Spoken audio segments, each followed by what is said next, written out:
Louvado seja nosso Senhor Jesus Cristo. Nós vamos fazer o nosso 7º encontro da nossa reflexão sobre o mistério da Eucaristia, ainda retomando o mesmo tema que fizemos na semana passada, a partir da primeira carta de São Paulo aos Coríntios.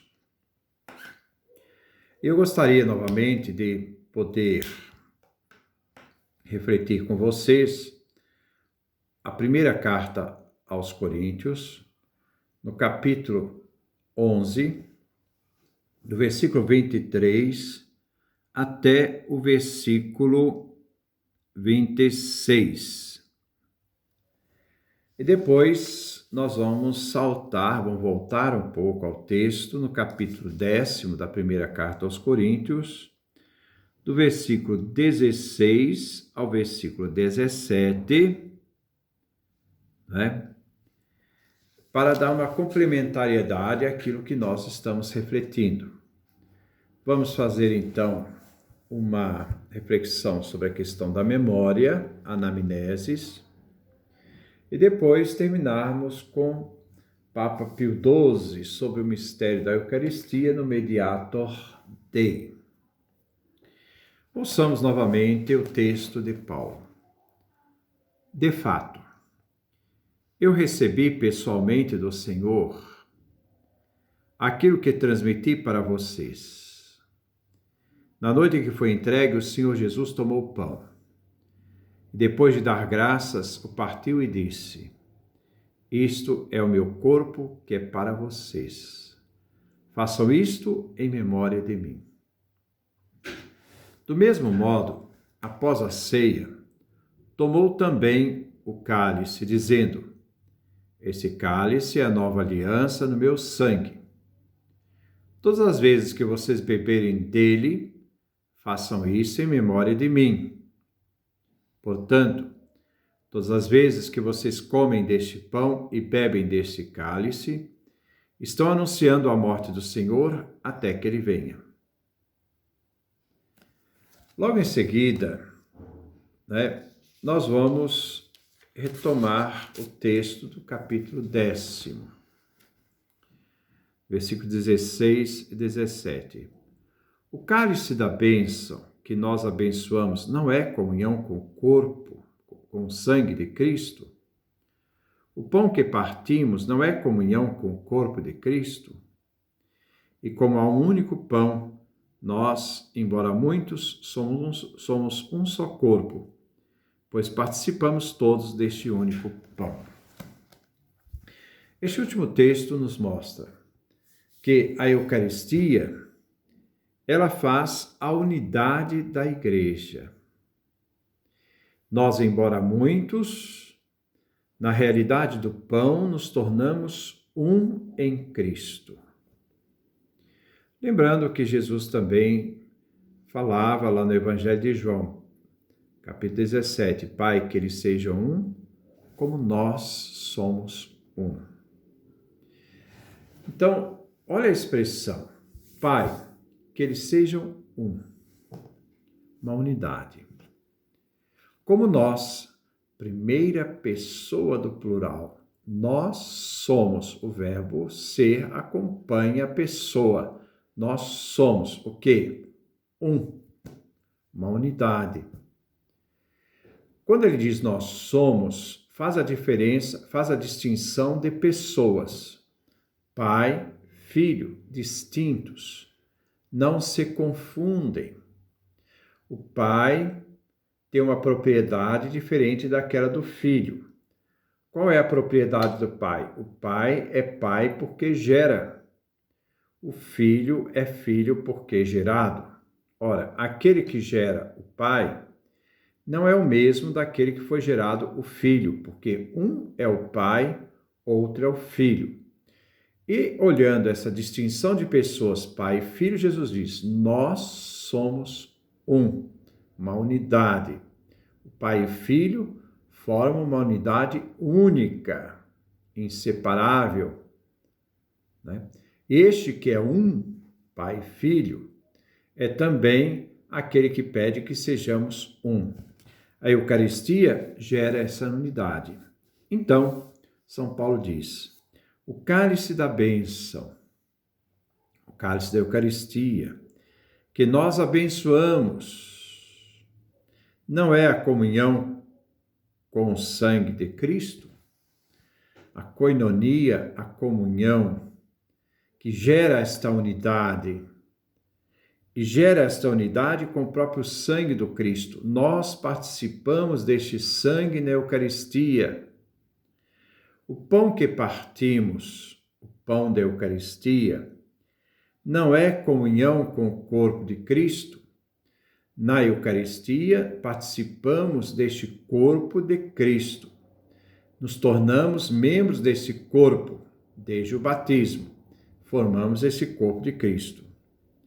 E ele diz, e como há um único pão, né, que é Cristo, nós, embora muitos, porque a comunidade é composta de várias pessoas, somos um só corpo. Em Cristo nos tornamos a unidade. Na realidade do cálice do corpo de Cristo, formamos uma unidade. Embora muitos, somos um só corpo, pois participamos todos desse único pão. Então, são várias comunidades que celebram a Eucaristia, mas essa realidade não cria distinção, porque o mesmo Cristo que age aqui está agindo lá. Ele não está determinado pela categoria de espaço, porque Cristo, ao estar presente no cálice de bênção que abençoamos, ou o pão que partimos na comunhão, este Cristo único se realiza de uma única vez, de uma única forma, no único pão, o único Cristo. E nós, sendo muitos, nos tornamos um neste pão, neste Cristo. Formamos também esta unidade.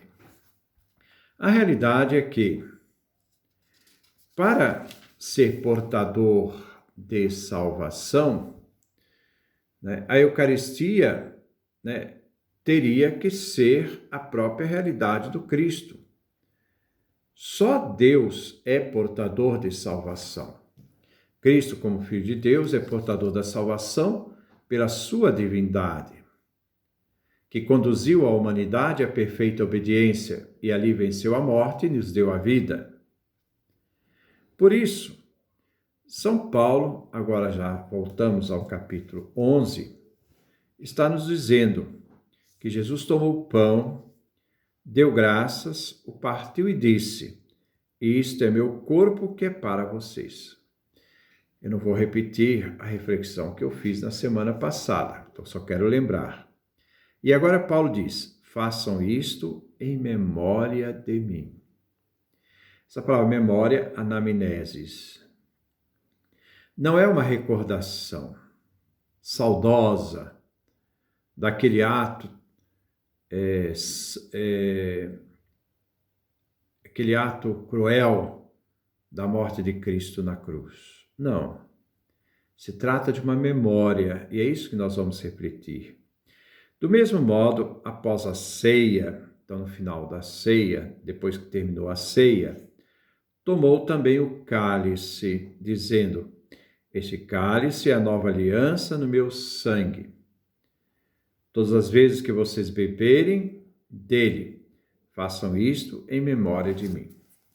Então, Paulo por 2 vezes fala de memória. Mateus, Marcos e Lucas falam uma vez só. Mas Paulo fala essa referência em 2 momentos, no cálice e também no pão. Né? Então, para nós entendermos, né, e depois ele termina, portanto, todas as vezes que vocês comem deste pão, né, todas as vezes que vocês comem no presente deste pão, deste é pronome demonstrativo, este aqui, né, deste aqui, e bebem deste cálice, deste aqui. Toda vez que nós comemos, o que nós estamos fazendo? Anunciando a morte do Senhor. Essa morte já havia acontecido, mas ela continua sendo anunciada a cada dia que celebramos a missa, até que ele venha.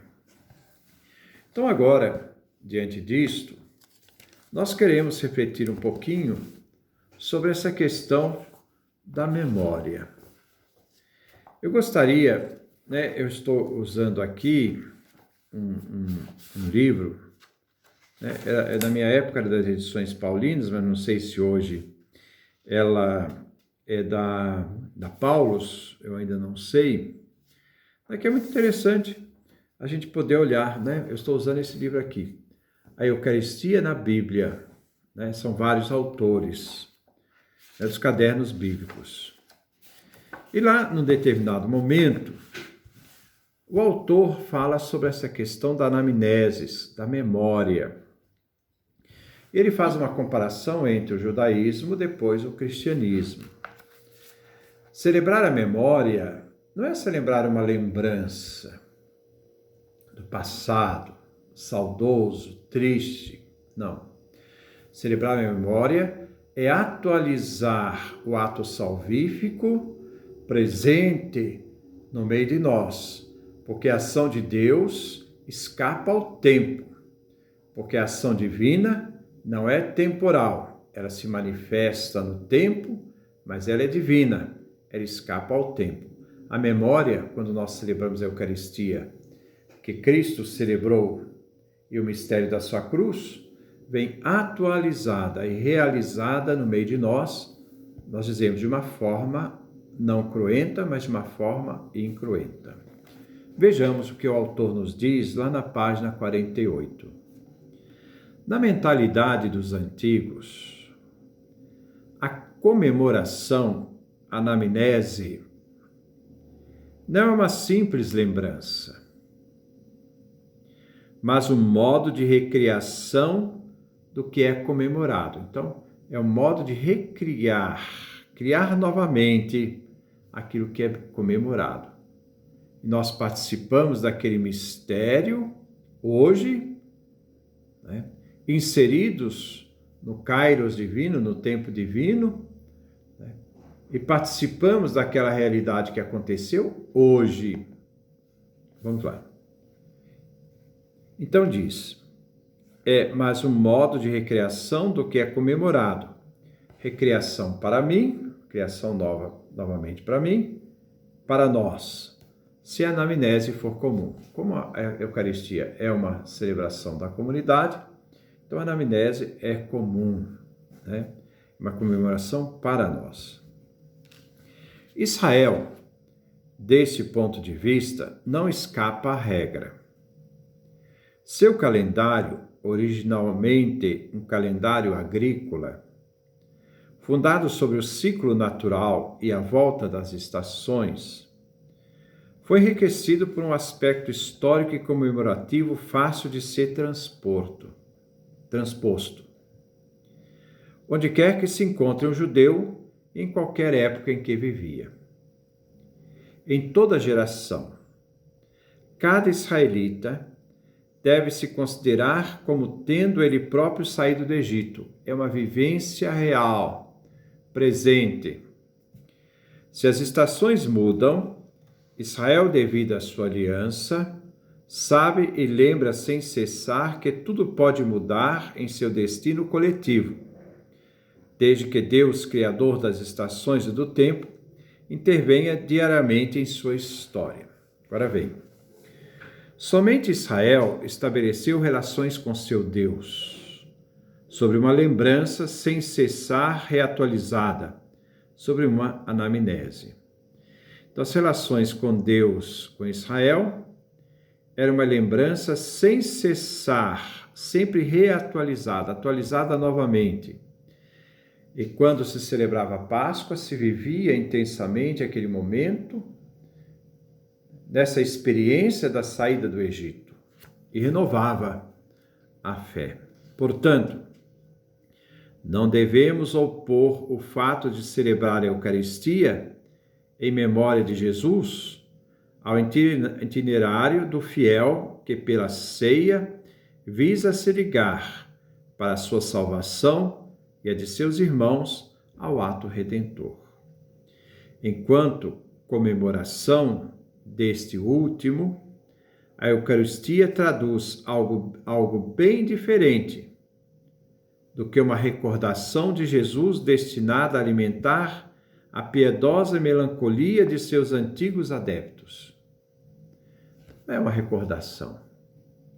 Ela afirma, anamnese, a Eucaristia afirma a realidade permanente da redenção. Quando eu celebro a Eucaristia hoje, eu estou inserido naquele momento da cruz, é aquela realidade do passado, é uma realidade que eu posso celebrar aqui e agora, vivendo os efeitos daquele ato que aconteceu no passado, mas que continua agindo no agora, na fé daquele que celebra. Ela afirma a realidade permanente da redenção, de uma Páscoa continuamente oferecida àqueles que creem.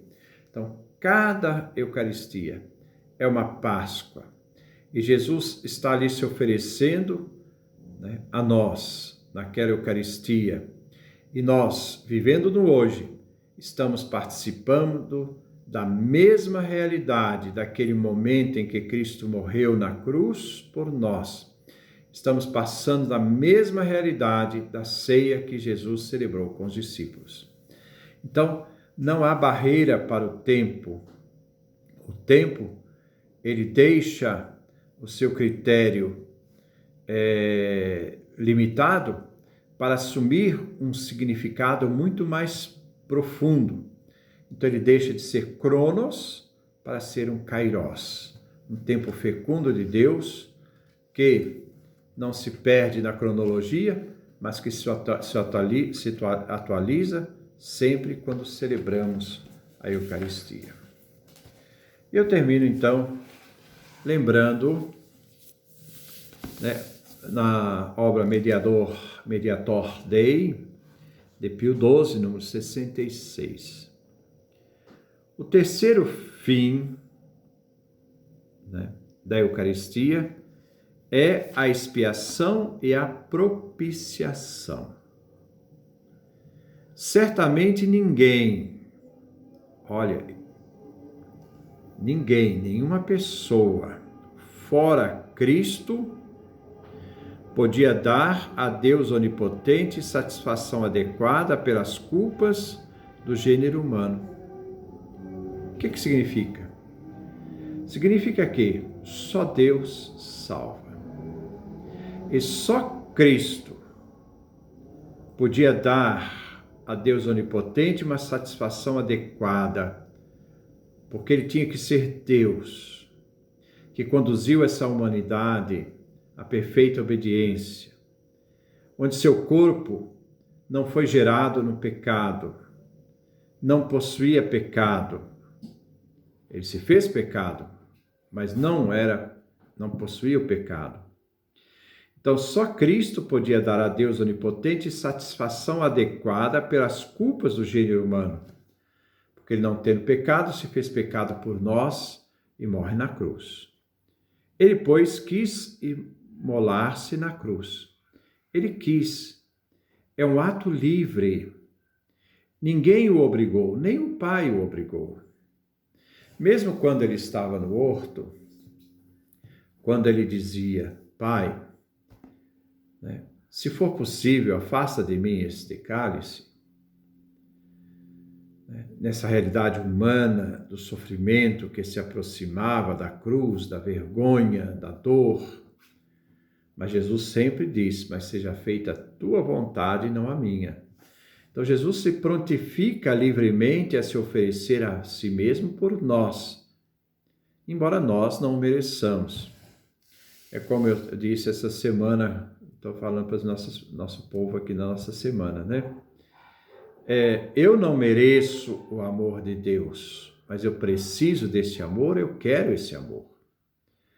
Esse ato de Cristo na cruz nos mostra a atitude de alguém que se deu por nós, por amor, na gratuidade. Ele diz, propiciação pelos pecados, e não somente pelos nossos, mas ainda pelos de todo o mundo. Então, é uma satisfação que se dá ao mundo todo, a toda a realidade, a toda a obra da criação. Nos altares se oferece igualmente cada dia pela nossa redenção. Preste atenção, a anamnese. Cada dia ele se oferece igualmente para a nossa redenção. Aquilo que aconteceu na cruz, igualmente acontece agora, a fim de que, libertados da eterna condenação, isto é, da condenação que nós havíamos obtido pelo pecado, sejamos acolhidos no rebanho dos eleitos, sejamos acolhidos em Cristo. E isso não somente por nós que estamos nesta vida mortal. Então, esse sacrifício de Cristo não é só para aqueles que estão vivos agora, né? Mas ainda por todos aqueles que repousam em Cristo. Ora,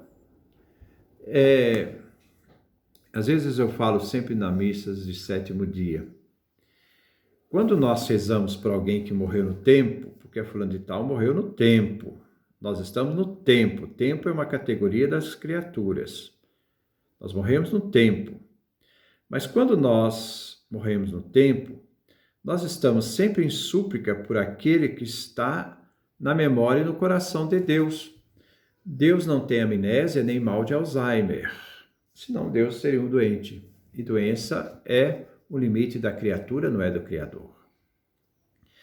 Então, nós lembramos para aqueles que estão vivos na memória e no coração de Deus.